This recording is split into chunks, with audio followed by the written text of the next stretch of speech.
Artists are being advised not to state publicly who they re-inspired by on their new music, the Victoria Derbyshire program has learned. Could this stifle their creativity?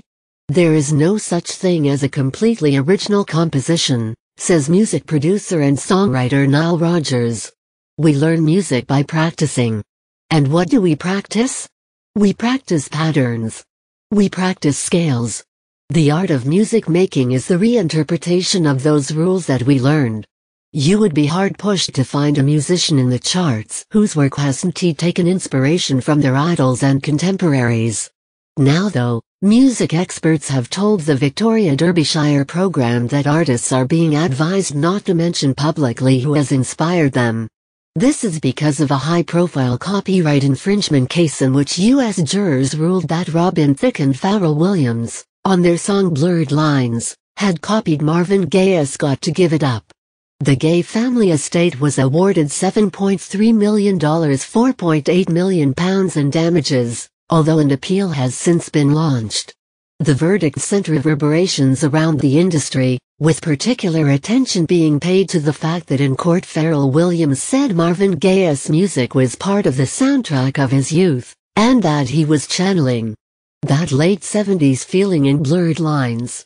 According to forensic musicologist Peter Oxendale, everyone is concerned that inspiration can now be interpreted as a catalyst for infringement.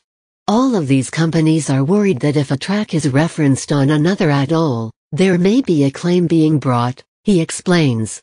Mr. Oxendale says some artists are now having the requirement to name their influences written into contracts by their record labels, although he would not specify names.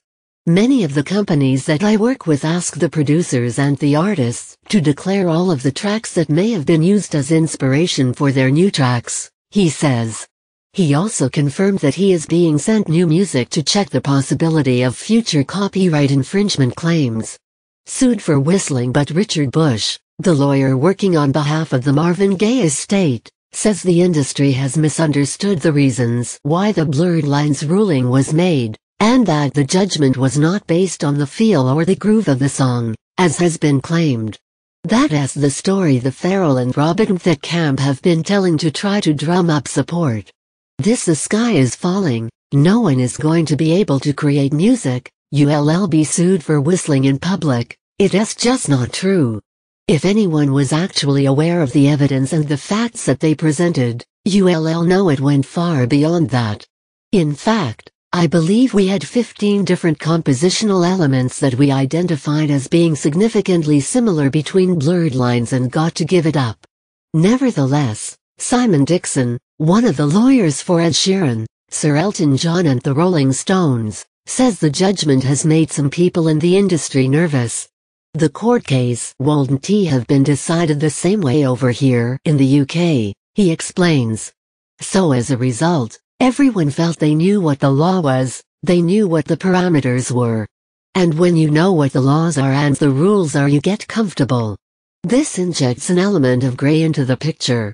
So as a result, people are less certain now about what they can and can't do. And as a result, everybody feels a bit nervous. For singer-songwriter Laura Mvula, however, if a musician is looking to create their own original material, the ruling should not be a concern. We're all inspired by something, there are influences in everything, she says. But I just think the responsibility of the songwriter is always to push forward. Fellow singer-songwriter Gary Newman believes it is just a case of musicians ensuring that influences are used to progress their own work.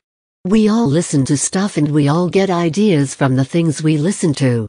And the trick of it is to turn those ideas into something new rather than just repeat them or copy them. Every fire starts with a spark, every song starts with an idea. You re-influence simply by listening to music. Even if you don't like the music, it's going to have some impact on what you do.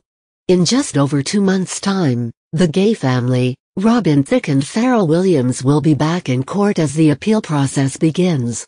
The Blurred Lines singers will be hoping they will be successful this time around. But whatever the verdict, the industry is likely to remain extremely wary about copyright when it comes to releasing new music. Watch the Victoria Derbyshire programme on weekdays between 9 o'clock and 11 o'clock on BBC Two and the BBC News Channel.